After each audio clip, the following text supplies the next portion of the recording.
గ్రంథము 31వ అధ్యాయము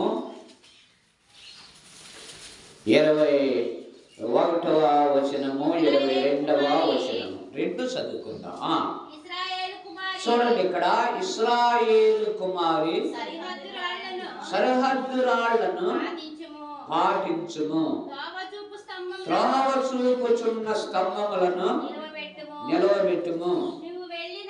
నీవు వెళ్ళిన రాజమార్గము తట్టు నీ మనసు నిలుపుకొనుము, తిరుగుము, ఈ నీ పట్టణమునకు తిరిగి రమ్ము. నీవు ఎన్నాళ్ళు ఇటు అటు తిరుగులాడుదు. విశ్వాసఘాతుకులారా, యెహోవా నీ దేశములో నూతనమై ఉన్న కార్యములను జరిగించుచున్నాడు. స్త్రీ పురుషుని దేవుని వందనాలు చెప్పండి. ప్రవక్త అయినటువంటి ఇర్మియా మహాప్రవక్త ఇశ్రాయేలులతో మాట్లాడుతున్నటువంటి ప్రవచనం అన్నమాట. ఇది ఇశ్రాయేలుల గురించి ప్రవక్త అయినటువంటి ఇర్మియా ప్రవచిస్తూ ఉంటున్నటువంటి ప్రవచనం. ఈ ప్రవచనం అంటే జరగబోతున్నటువంటిది, జరుగుతున్నటువంటిది. ఈ రెండింటిని ప్రవచనము అని చెప్పి అంటూ ఉంటామన్నమాట. ఇవాళ ఒక మాట చెబితే రేపు అది జరగాలి, రేపు ఒక మాట చెబితే ఎల్లుండి జరగాలి, దానిని ప్రవచనం. అందుకని ఇక్కడ ప్రవక్త అయినటువంటి ఇర్మియా చెబుతున్నటువంటి మాట ఏమిటంటే, ఇశ్రాయేలు కుమారి సరిహద్దు రాళ్లను పాటించుము. చెప్పండి, అందరు చెప్పండి. ఏమన్నారంటే మనకి సరిహద్దు రాళ్ళు పాటించాలి. ఎక్కడ పాటించాలి? మనకును మన పొరుగు వారికి, మనకును మన ఇంటి ముందున్న స్థలం, మన వెనుకున్న స్థలం, మన ముందున్న స్థలం, మన ప్రక్కనున్న స్థలం, వారికి వీరికి ఏముండాలి? సరిహద్దులు ఉండాలి. సరిహద్దుల సమస్యలు ఈ రోజున చాలా ఎక్కువైపోయింది. నెమ్మది లేక, సమాధానం లేక, ఒక బెత్తుడు అటు వెళ్ళినా కష్టమే, ఒక బెత్తుడు ఇటు వచ్చినా కష్టమే. ఎందుకు రావాలి అని చెప్పి నేను అనుకుని ఈ సరిహద్దుల సమస్యలలో చాలామంది కోర్టులకు వెళ్ళిపోయారు. సరిహద్దులు తేల్చిందండి.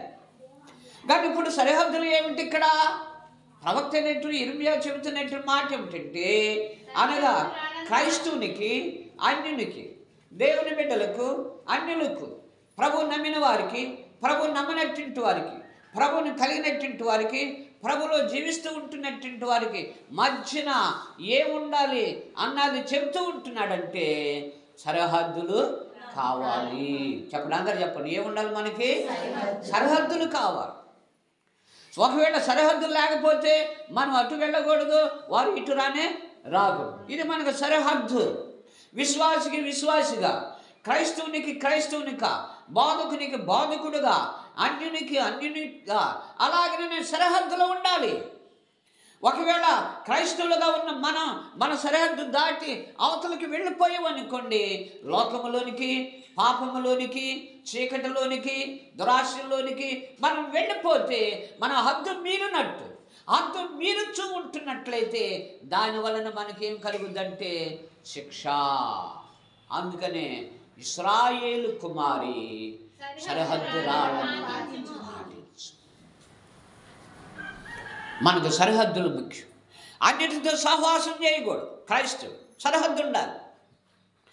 అవిశ్వాసితో విశ్వాసికి పొత్తెక్కడని ఉంది బైబిల్లో. విశ్వాసికి అవిశ్వాసికి పొత్తెక్కడ అంటే విశ్వాసిగానే ఉండాలి, అవిశ్వాసిగానే ఉండాలి. అవిశ్వాసి యొక్క జీవితంలోనికి వెళ్ళిపోతే వీడి యొక్క జీవితం అంతా కూడా ఆ అనుభవంలోనికి వెళ్ళిపోతూ ఉంటాడు. మనకున్నటువంటి హద్దులన్నీ వెళ్ళిపోతూ ఉంటాయి, సరిహద్దులన్నీ పాడైపోతూ ఉంటాయి.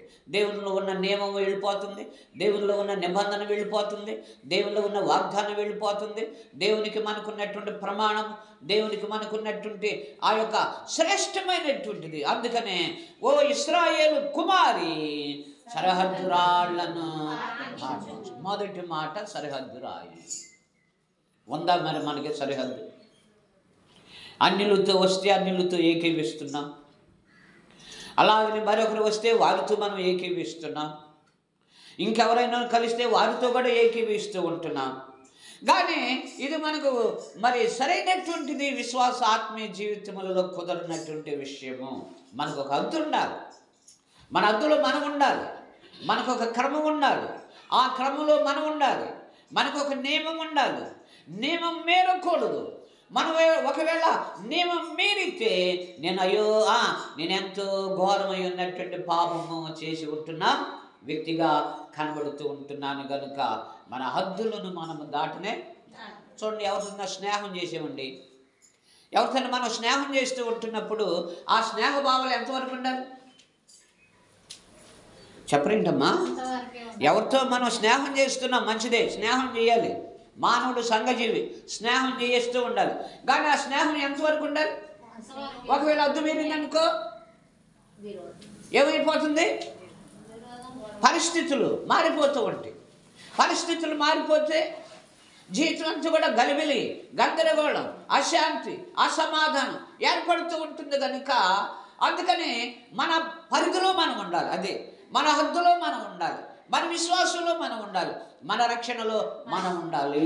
రెండవదిగా మనము జ్ఞాపకం చేసుకుంటున్నప్పుడు ఇక్కడ అంటున్నాడు కదా, నీవు విశ్వాసిగా ఉన్న తర్వాత అంటండి, నీవు నీ గ్రామంలో, నీవు నీ సంఘములో, నీవు నీ జీవితంలో నీవు త్రావు చూపే స్తంభముగా ఉండాలి. ఏ స్తంభాలు చెప్పండి, అందరు చెప్పండి. ఏ స్తంభాలు? ఎందుకు త్రావు చూపే స్తంభములుగా ఉండాలి?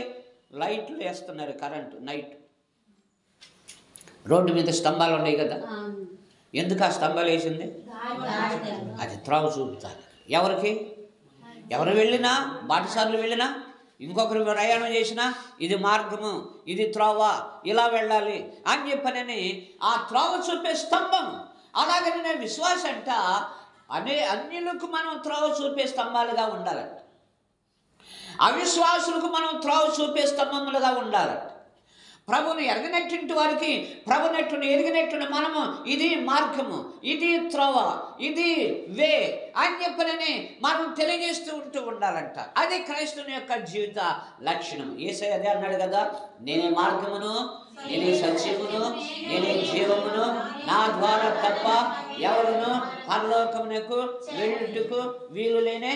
కనుక నేను పరలోకమునకు యేసుక్రీస్తు మార్గం వేసాడు, పరలోకమునకు యేసుక్రీస్తు త్రోవను చూపించాడు, పరలోకమునకు యేసుక్రీస్తు ఈ మార్గంలో మీరు నడవండి అని చెప్పనని ఆయన మనకు ఉపదేశం చేస్తూ ఉంటున్నాడు కనుక ఆ ఉపదేశమును బట్టి ఆ మార్గములో మనం నడుస్తూ ఉండాలి. నీవు త్రోవ చూపే స్తంభముగా ఉండాలి, కానీ త్రోవలు మూసేవారిగా ఉండకూడదు. త్రోవలను దేవుని బిడ్డలరా ఆ త్రోవలో నడుకోకుండా ఏవేవో మూసివేసి, ముళ్ళ కంచి వేసి, అడ్డుబండలు వేసి, ఆటంకములు కల్పించి అలాగనే ఏవేవో మనం నిర్మిస్తే మనం త్రోవ చూపేవారిగా ఉండనే. దేవుని యొద్దకు అనేకులను నడిపిస్తున్నటువంటి, త్రోవ చూపుతున్నటువంటి విశ్వాసులుగా ప్రభు ఎదుట మనము కనబడుతూ ఉండాలి. అందుకనే ఇశ్రాయేలు కుమారి చెప్పండి, సరిహద్దురాళ్ళను దాటించు, తర్వాత త్రోవ చూపుచున్న స్తంభమును నిలవబెట్టుము.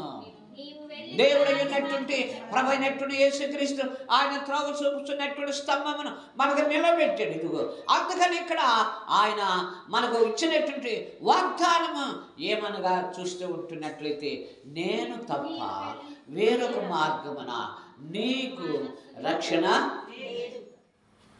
ప్రభు చెప్పేసి, నేను తప్ప వేరొక త్రోవలో రక్షణ లేదు, వేరొక మార్గంలో రక్షణ లేదు, వేరొక ఆదరణ నీకు లేదు, నేను తప్ప.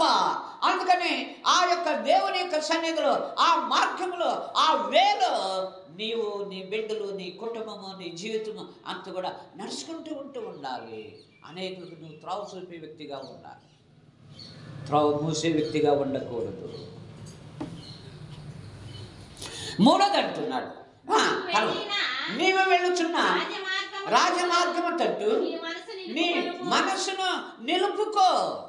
అంటే ఇప్పుడు ఏం చేయాలి? మన మనసు నిగ్రహ శక్తి కలిగి ఉండాలి.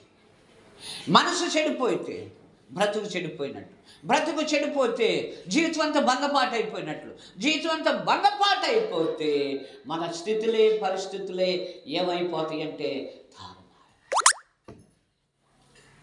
అందుకని నువ్వు త్రోవ చూపిస్తామేముగా ఉండి ఇతరులకి అనేకులను ప్రభు యందుకు ఆకర్షించే అభిప్రాయం కలిగి ఉండాలి. అబ్బాయి ఇది ఈ మార్గంలోనికి రండి, ఈ త్రోవలో రండి, యేసయ్య పిలుస్తున్నాడు. ప్రయాసపడి భారం మోయుచున్న సమస్తమై ఉన్న వారులారా నా యందుకు రండి. ఇదిగో యేసయ్య ఇలాగని పిలుస్తూ ఉంటున్నాడు. నేనే మార్గమని, నేనే సత్యమని, నేనే జీవమని ఆయన మనకు గీతోపదేశం చేస్తూ ఉంటున్నాడు. గనుక అని మనం ఇతరులకు త్రోవలోనికి నడిపించాలి, కానీ త్రోవ నుండి బయటికి త్రోసివేస్తూ ఉంటున్నటువంటి బిడ్డలుగా మనం. గట్టిగా చప్పట్లు కొట్టండమ్మా. అందుకని మనము త్రోవ చూపుతున్నటువంటి స్తంభముగా ఉండాలి. ఆ తర్వాత ఎట్లా ఉండాలి? రాజమార్గము చుట్టూ నీ మనసు. రాజమార్గము ఇది చాలా విలువై ఉన్నటువంటి రాజమార్గం. యేసు ప్రభు మార్గం అంట రాజమార్గం అంట. యేసు ప్రభు అన్నాడు కదా, నేను యూదులకు రాజును. రాజమార్గం. నేను తప్ప మరొక మార్గము లేనే లేదు. గనుకనే నేనే మార్గము, నా మార్గము రాజమార్గము. గనుకనే ఈ రాజమార్గంలో మనం నడుస్తూ ఉండాలి. యేసు రాజు అయి ఉన్నాడు, ఆయన బిడ్డలు రారాజులు అయి ఉన్నారు. మనం రాజులమై ఉన్నా ఆయన మనకు రారాజు అయి ఉంటున్నాడు. రాజమార్గం చుట్టూ తట్టు మన యొక్క కను దృష్టి ఆయన వైపును నిరీక్షించగలిగి ఎదురు చూస్తూ ఉండాలి. రాజమార్గం తట్టు మనకున్నదా?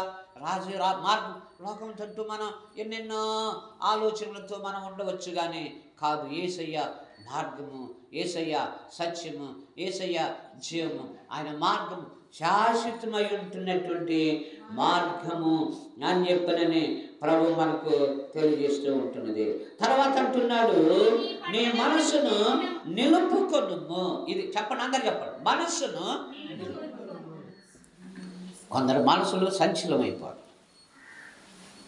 ఈ క్షణంలో ఉన్న మనసు రేపు ఇంకో క్షణానికి ఉండదు, ఆ క్షణంలో ఉన్న మనసు మరో క్షణానికి ఉండదు. అంటే మన మనసంతా కూడా సంచలనం అయిపోయి ఉంటున్నటువంటి జీవితం. కానీ ప్రభు చెబుతున్న మాట ఏమిటంటే నీ మనసు నిలుపుకో.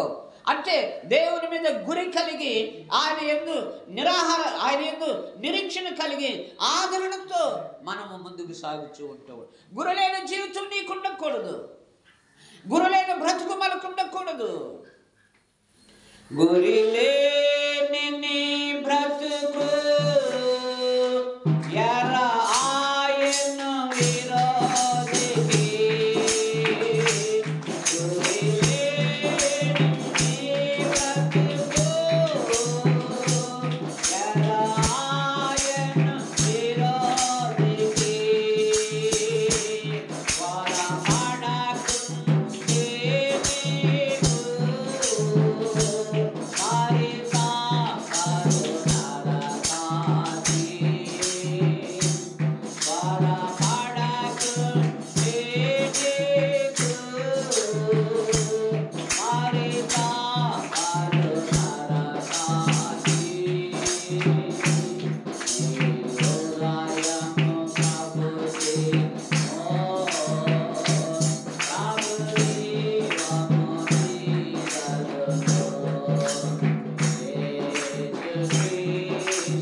ఏముండాలి మరి? చెప్పండి, అందరు చెప్పండి, ఏముండాలండి? ఏదైనా ఒక ప్లాన్ చేస్తున్నామంటే దానికి ఒక గురి ఉండాలి, ఒక ప్లాన్ ఉండాలి. ఆ ప్లాన్ సక్సెస్ అవుతుంది. ఒకవేళ ఆ గురి లేకోకుండా మనం ప్లాన్ చేస్తే అది ఫెయిల్యూర్ అయిపోద్ది. అది ఫెయిల్యూర్ అయిపోతే ఆ మీద మనం ఏమి కూడా పొందుకొనలేము. అదే ఇక్కడ అంటున్నాడు కదా, నీ మనసును నిలుపుకో, దేవుని వైపు నిలుపుకో. ఒక పాపి తన పాపం నుండి పరిహారం పొందలేడు. ఒక అజ్ఞాని తన అజ్ఞానము నుండి మోక్షానికి పరలోకానికి చేరలేడు. గనుకనే తన అజ్ఞానము నుండి, తన పాపస్థితి నుండి, తన అపరాధముల నుండి, తన అవధేయతల నుండి ఎప్పుడైతే ప్రభువైనటువంటి యేసుక్రీస్తును తన స్వరక్షకునిగా అంగీకరించిన ఉంటున్నాడో దానిని బట్టి వారి యొక్క జీవిత విధానం అంతయును వృద్ధిలోనికి అభివృద్ధిలోనికి కలుగుటకు వచ్చుటకు అవకాశము ఉంటుంది. గనుక గురు కలిగి నువ్వు పరిగెత్తాలి. గురు లేని జీవితం మనకు ఉండకూడదు. బ్రతుకులో గురి కావాలి. అవును కదా? గురు లేకపోతే అబ్బాయి ఈ మార్గం గుండా వెళ్ళయ్యా, నువ్వు చక్కగా నువ్వు ఎక్కడికైతే వెళ్ళాలనుకుంటున్నావో అక్కడికి వెళ్ళిపోతావు అంట. ఒకవేళ ఆ మార్గం గుండా కాకుండా వేరే మార్గం ఇంకొకటి ఉందండి, ఈ టర్న్ అయ్యావనుకోండి, ఈ మార్గం ఎక్కడికి వెళ్ళొద్దో నీకు తెలీదు. అలాగనే మన లైఫ్ టర్న్ అవ్వకూడదు, స్ట్రైట్ వే. మన మార్గం తిన్నగా, మన మార్గం చక్కగా, మన మార్గం త్రోవలో నడవాలి. అందుకని త్రోవలో నడవకోకుండా అటు ఇటు అటు చూసిన ఎడల ఏమి జరుగుద్ది? బైబిల్ దానికి చక్కని వివరణ ఇస్తూ ఉంటున్నది. అందుకనే గురి కలిగి మనం బ్రతుకుతూ ఉండాలి అని చెప్పని అంటున్నాడు. తర్వాత అంటున్నాడు కదా, తిరుగుము ఈ నీ పట్టణమునకు తిరిగి రమ్ము. ఎక్కడ తిరిగినా ప్రయోజనం లేదు. యేసయ్య మనకు మార్గం. యేసయ్య ఎదుగు రా, తిరిగి తప్పైన కుమారుడు తిరిగి తండ్రి ఇంటికి వచ్చాడు. రాలేదా? వచ్చాడు కదా. కనుక నేను తిరిగాడు. ఉన్న ధనవంతుడు ఆయువైపోయింది, జీవితం అంతా భంగం అయిపోయింది, పరిస్థితులన్నీ మారిపోయినాయి, బ్రతుకంతా కూడా వేసారిపోయింది, జీవితం అంతా కూడా బికారైపోయాడు.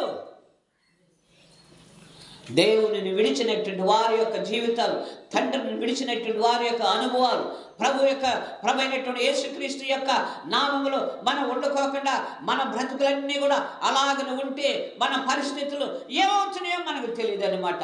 అందుకని తండ్రిని విడిచిపెట్టకూడదు. తండ్రి అంటే దేవుని సంఘము, తల్లి అంటే దేవుని సంఘము. దేవుని సంఘమును విడిచినటువంటి వారి యొక్క స్థితిగతులు, పరిస్థితులన్నీ కూడా భయంకరమైనటువంటి పరిస్థితులు ఏమైపోతాయో ఎవరికి తెలియనే. అయిపోయిందండి నా బ్రతుకంట, నా స్థితి అయిపోయిందండి అంటారు. ఎందుకు అయిపోయింది? నువ్వు నడవలా, మార్గంలో త్రోవలో నడవలా, మార్గంలో నడవలా, వెళ్ళవలసిన త్రోవలో వెళ్ళలా, ఉండవలసిన రీతిలో ఉండలా, చేయవలసిన రీతిలో చేయలా. అందుకనే ఈ తప్పైనటువంటి కుమారుడు తన జీవితం అంతా కూడా ఏం చేసుకున్నాడు?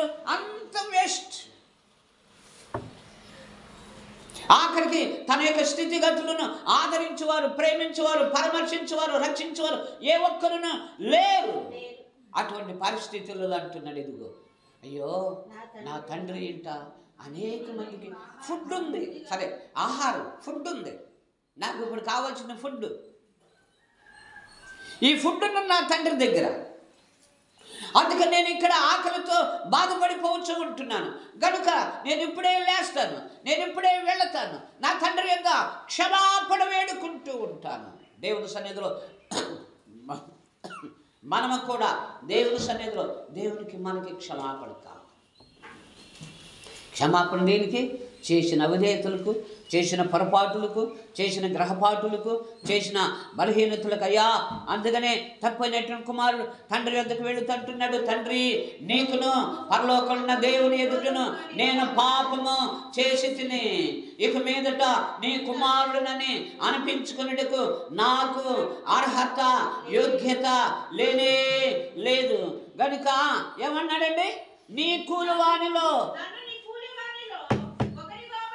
ఎంతగా దిగజారిపోయాడు. తండ్రిని విడిచిన వారు బ్రతుకులన్నీ ఎవరు అయ్యున్నా దేవుని విడిచిన వారి బ్రతుకులు, సంఘమును విడిచిన వారి బ్రతుకులు, సమాజమును విడిచినటువంటి వారి బ్రతుకులు, దేవుని కాకుండా దేవుని బిడ్డలరా మనకున్నటువంటి మనకున్నటువంటి అందమైన సందమైన అదమైన ఇంకొకటైనా ఏదైనా గమ్యం చాలదు. వీడి బ్రతుకంతా కూడా తండ్రి దగ్గర ఉన్నటువంటి ఆస్తి అంతా కూడా తీసుకొని పోగు చేసుకుని వెళ్ళిపోయి వ్యభిచారులకు ఖర్చు పెట్టాడు, దుర్వ్యాపారమునకు ఖర్చు పెట్టాడు, అలాగే లగ్జరీస్కి ఖర్చు పెట్టేసాడు, అతని స్థితి అంతా కూడా అయిపోయిందంట. ఇప్పుడు ఏమైపోయాడంటే ఎందుకు పనికిరానటువంటి, పందులకు కూడా పనికిరానటువంటి అంత నీచ దీన స్థితిలో దిగజారిపోయాడు. ఎవరిని విడిచినటువంటి వారి బ్రతుకులు? చెప్పండి గట్టిగా. తండ్రి అయ్యున్న యేసుని విడిస్తే మన పరిస్థితులు కూడా మన